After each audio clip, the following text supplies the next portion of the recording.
ஓம் சாந்தி. 9/7/2024 காலை முரளி. ஓம் சாந்தி. பாப் தாதா, மதுவனம்.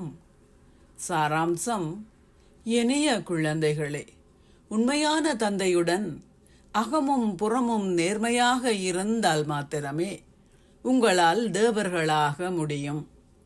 பிராமணர்களாகிய நீங்கள் மாத்திரமே தேவதைகள் ஆகிய பின்னர் தேவர்கள் ஆகுகின்றீர்கள்.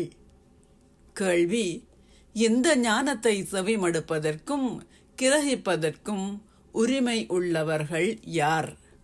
பதில்: சகலதுறை பாகங்களை நடித்தவர்களும் அதிகளவு பக்தி செய்தவர்களுமே இந்த ஞானத்தை கிரகிப்பதில் திறமைசாலிகள் ஆகுவார்கள்.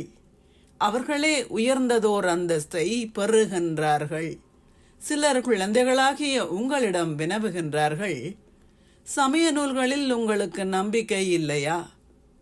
அவர்களிடம் கூறுங்கள், உலகில் உள்ள வேறு எவருமே எங்களை போன்று சமய நூல்களை கற்றவர்களோ அல்லது பக்தி செய்தவர்களோ இல்லை. நாங்கள் இப்பொழுது பக்தியின் பலனை பெற்றுவிட்டதாலேயே இனியும் நாங்கள் பக்தி செய்ய வேண்டிய அவசியம் இல்லை. ஓம் சாந்தி. தாரணைக்கான சாராம்சம்: 1. படைப்பவரையும் படைப்பின் இரகசியங்களையும் மிகச் சரியாக புரிந்து கொண்டு ஆஸ்திகர்கள் ஆகுங்கள். நாடகத்தின் ஞானத்தை பற்றி குழப்பமடையாதீர்கள். எல்லைக்குட்பட்ட அனைத்திலிருந்தும் உங்கள் புத்தியை அகற்றி எல்லையற்றதற்குள் எடுத்துச் செல்லுங்கள். சூட்சும உலகவாசியான ஒரு தேவதை ஆகுவதற்கு முற்றிலும் தூய்மையாகுங்கள். நினைவு சக்தியுடன் ஆத்மாக்களில் நிறைந்திருக்கும் குப்பைகள் அனைத்தையும் அகற்றி சுத்தமாக்குங்கள்.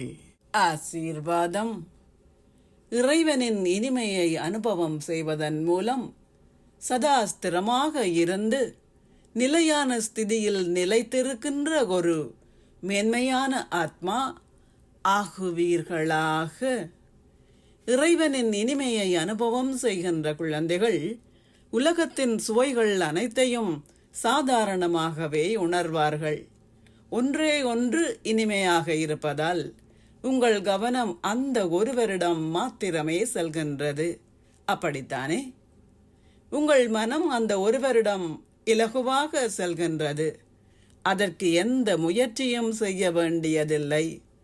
தந்தையின் அன்பு, தந்தையின் உதவி, தந்தையின் சகவாசம், தந்தையின் அனைத்து பேறுகளும் உங்கள் ஸ்திதியை நிலையாகவும் ஸ்திரமாகவும் வைத்திருக்க உதவுகின்றது. அத்தகைய நிலையான ஸ்திரமான ஸ்திதியில் நிலைத்திருக்கின்ற ஆத்மாக்கள் மாத்திரமே மேன்மையானவர்கள் ஆவார்கள். ஸ்லோகம்: உங்களுக்குள் அனைத்து குப்பைகளையும் அமிழ்த்தி கொண்டு இரத்தினங்களை கொடுப்பதே மாஸ்டர் கடல் ஆகுவதாகும். ஓம் சாந்தி. நன்றிகள் பாபா.